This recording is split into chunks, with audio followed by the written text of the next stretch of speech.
All right, y'all. Sorry for being absent for a while. A lot has changed in our personal lives. My wife and I, as you can see, I'm no longer in that single car garage. Bought a house. Obviously, did all this work to the garage. Got lights installed, painted the walls, custom workbench. Made that installed myself.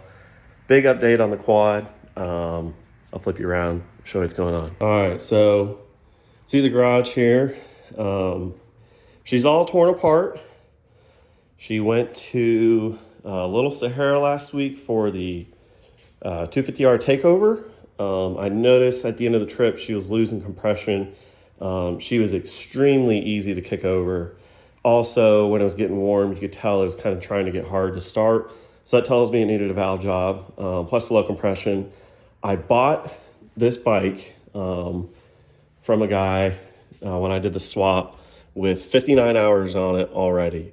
And I did some guesstimation work and I worked at about 90 hours total probably on everything. And it looks good. You can still see the cross hatching there in the cylinder. There is some minor, like there's one scratch. I don't know if you can zoom in on that.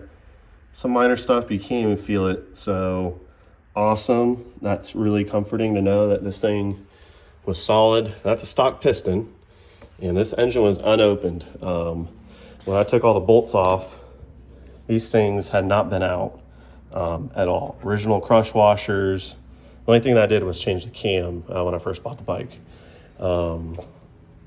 But yeah, so gonna throw a new piston in it.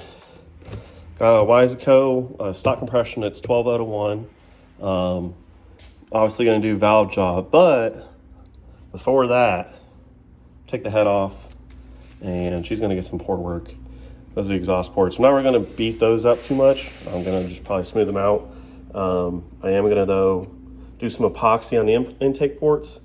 I've watched a ton of videos. A lot of the guys smooth out the valve guides and then epoxy the floor.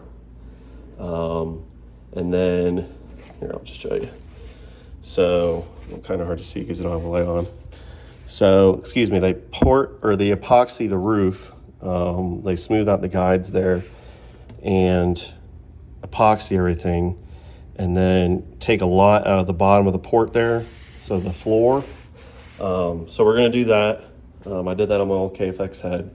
Not gonna take a whole lot. However, they said the epoxy makes a world of a difference on these motors. So yeah, we're gonna get to that. Everything else in the quad is good though. Did take a casualty on the muffler, as you can see. Oh, crickets. One of the mounts that was rubber mounted to the frame, the subframe here, she vibrated loose. I don't know if you guys know much about dunes, but if they are not blown over, they are rough as heck. And it was definitely rough that weekend, so I think that just wore it loose. So we're gonna get that fixed up. And I don't know if you guys saw this as well. Trangi's design swing arm for the hybrid. So you can see everything is offset more inwards to where the CRF motor lines up. So this thing, compared to my Walsh swing arm, way lighter. It uses a TRX rear end. Oh shoot, that was the swing arm pivot bolt lock nut. Love this. Same wheels because it's a TRX pattern, but haven't had any issues with this at all. Rear brake for the TRX is way better than the KFX. Uses stock geometry for the linkage on the shock. So other than that, she's running great. Don't need to change anything up. The only thing is doing a new piston, port the head. Everything else has been great. So when I get done with that porting, I'll maybe do a time lapse. I don't know, but we'll get cranking on that. Hope to have this done in about a week. Work's pretty busy, so yeah. If you guys got any questions, leave them down in the comments. I know a lot of people were asking me updates on everything. Still have the aluminum gas tank, the CRF pump, still black plastics. I did buy some white plastics from a local guy. Threw those on. Not the best with the green frame. Maybe if I change up a couple colors, then they'd look better. maybe throw some whites in there, but just didn't like the look. So yeah.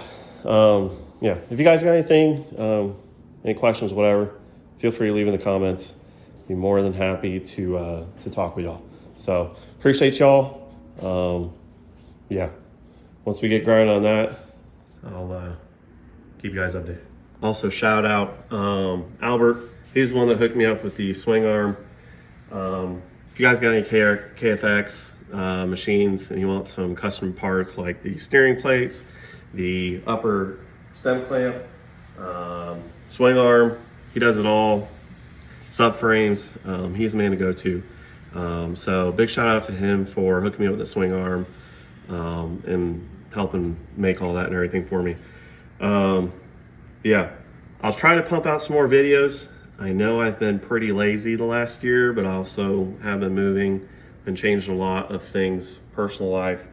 So yeah, appreciate y'all for sticking around. I know there's a couple faithful guys that always like hit me up, like Facebook, a couple YouTube comments. So appreciate you guys.